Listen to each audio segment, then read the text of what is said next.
3 in the sample remix assignment. So hopefully you've already gotten through steps 1 and 2. In the last step, we started organizing all of our clips into these horizontal rows, and hopefully started thinking about what sounds are work good with others. And this is a good time to maybe delete some samples that you thought sounded cool at first, but maybe they just don't work with other stuff that you have.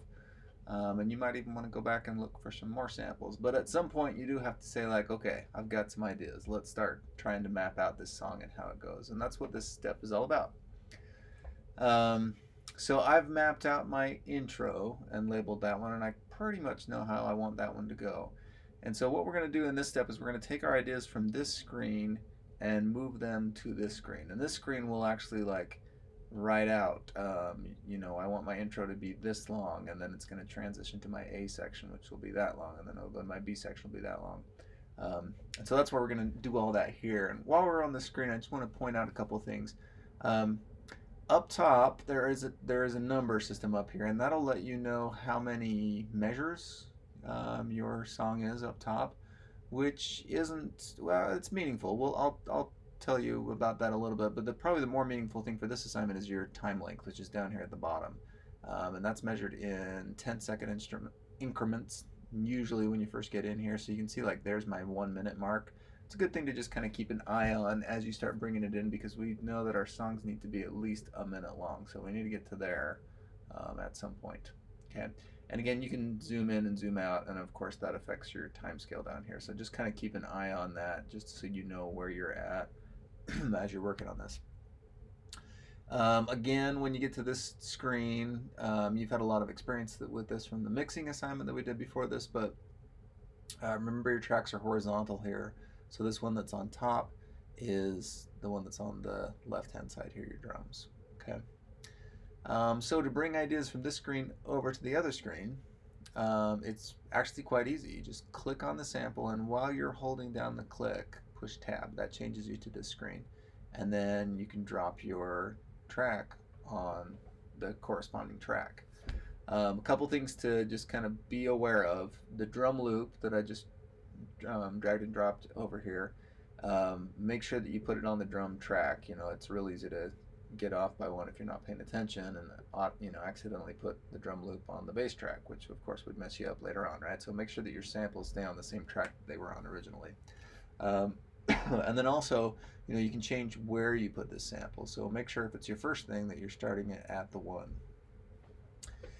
And so that's the drums, right? So I can come back over here and then grab my bass and put that where I want it. Maybe I want the bass to come right in with the drums, or maybe I want the bass to wait a couple cycles and then come in. So this is where you kind of decide those finer details, and then here's my cowbell clave. Maybe I want that to come in. Oh, let's have that come in a little bit later too. In fact, actually, I'm gonna run out of time quick. We better have it come in right at that.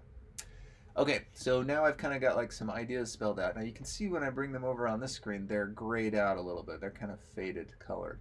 And the reason why is this is going to drive you crazy in this step, but it's something that you just got to get a handle on and kind of get used to.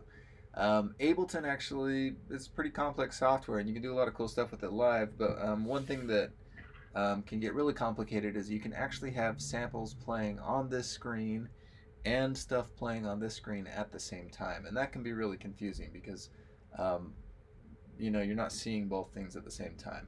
And so this is where this is important. You can see right now I've got these green chips highlighted still, which means like when I actually push the play button, it's going to play those things. It's not going to play these things, and that's why these are grayed out right now. So if I want to switch to be playing on this screen and not on this screen anymore, then what I need to do is click on all these play buttons right here. And what that's going to do is that's going to activate this screen now. And if I go back to this screen now, you can see all those green lights are off. So you want to make sure when you get to this step that you've done that. Otherwise, like I say, you might be looking at the screen and pushing play, but you'll be hearing all of these other samples playing from this screen that you're not really aware of, like what's going on, right? So just to kind of keep that in mind, and I'll mention that again when I bring some other samples over. And this is where you kind of start, like I say, piecing it together exactly how you want it to go. So let's say this bass sample, you can see this is really short. My drum loops are quite long though, right? So if I want this bass to keep playing while my drums are playing, then I'll need to loop it out. How you loop it is if you just go to the top ribbon right here of the sample, you see that turns into a little bracket sign. Click and just pull out the sample, and then I can have this bass go as long or as short as I want. For me, I'm gonna start like this. So it goes drums and cowbells for like half of the time, and then the bass comes in for the second half. Let's see what that sounds like.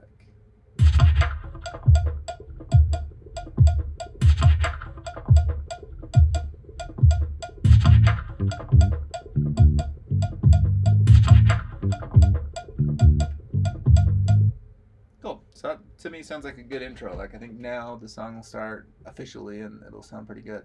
When I get here, I can again still make some adjustments to my samples too. So when you get on this screen and you start thinking like, am I liking how this is all working? Cowbell seems a little bit loud to me, so I'm just going to click on that and come over here and adjust the clip, and you can see I can change the volume again right here, right? So I'm just going to turn it down a little bit. Okay, so next we've got, let's go to the A section part of my song. This one's a little bit more complicated because I'm going to be moving through these different piano chords, but I want these drums and bass to be happening the whole time. So you can actually click and drag a whole bunch of samples over at the same time if you want.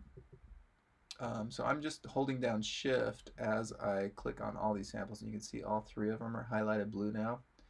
And so when I click again on this third one and then push Tab, all three of those samples are going to come over, which is nice. Oh, and I just realized I made a grave error. How come you guys didn't catch me last time? I'm just kidding. This cowbell I accidentally put on the wrong track right after I told you guys to be careful of that. Hopefully you guys caught that. You're like, Ryan, what are you doing? That should be on my percussion track. So now I've got this new drum part, and it's going to switch to this new bass part, and then this new piano chord also, right?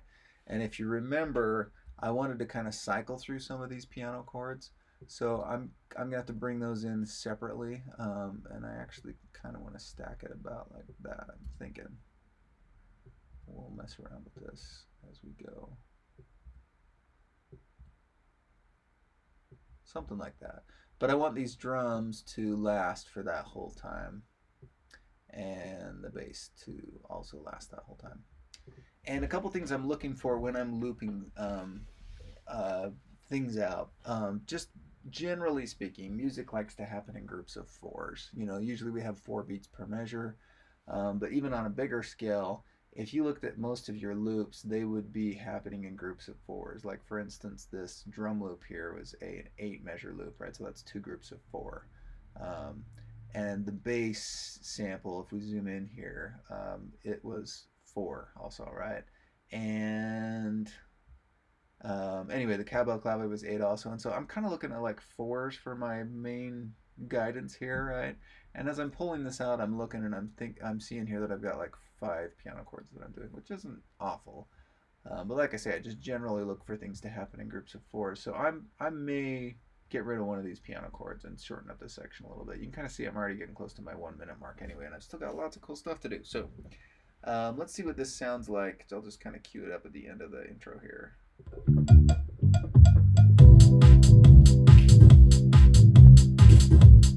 And again, these drums are a little bit loud compared to the other ones, so I'm going to turn them down a little bit.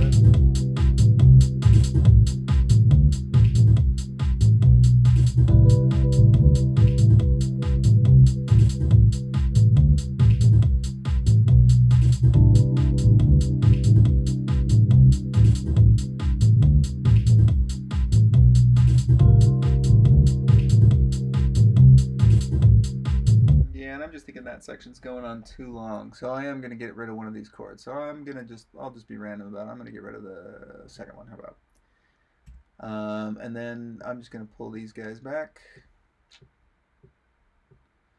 like that, and we'll make this second one short. You can see each of these chords I'm making 4 sections also, and then I'll just shorten that up. Oops.